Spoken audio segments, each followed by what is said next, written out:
भगवान करे हमारे घर में हमेशा दिवाली बनी रहे, हमारे घर में हमेशा प्रेम और मिठास बना रहे, हमारे घर में हमेशा आनंद माधुर्य बना रहे। अरे मेरे भाई, रावण ने मरते मरते राम से कहा था कि राम, मेरे मरने के बाद किसी कोने में बैठकर सोचना, शक्ति मेरे पास ज्यादा थी।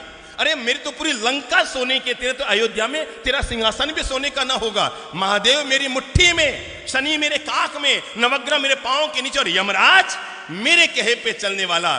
पर राम, अपने राजमहल में पहुंचो ना अयोध्या, तो वहां पर जाकर सोचना कि आखिर ऐसा क्या हुआ कि युद्ध में तुम जीते और मैं हार रहा हूं, तुम जीत रहे हो मैं मर रहा हूं। मरते मरते रावण ने राज खोलते हुए कहा कि हे राम, मेरे मरने के बाद एक बात अपने कोने में बैठकर सोचना, युद्ध में तुम क्यों जीते और मैं क्यों हारा। तुम शक्तिशाली थे इसलिए नहीं जीते राम, शक्ति मेरे पास है। तुम भक्ति करते हैं भगवान की, अरे महादेव की जो मैंने भक्ति की है दुनिया में किसने की होगी। पर राम तुम इसलिए जीत गए, राम तुम इसलिए जीत गए।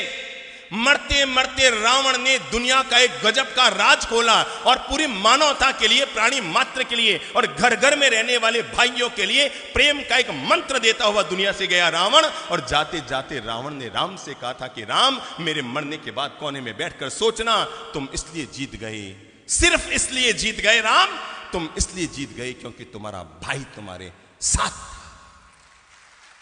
बस तुम इसलिए जीत गए क्योंकि तुम्हारा भाई तुम्हारे साथ था।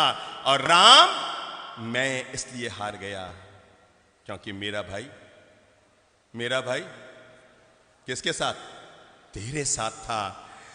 रावण ने मरते मरते राम से अनुरोध किया था कि अयोध्या में जब राज सिंहासन पर बैठो तो एक पल के लिए आंख बंद करके मेरे चेहरे को याद करके सोचना, अगर तुम्हारा भाई भी मेरे साथ होता और मेरा भाई भी मेरे साथ होता तो युद्ध में रावण जीतता या राम जीतता। यह है भाई भाई के प्रेम की ताकत।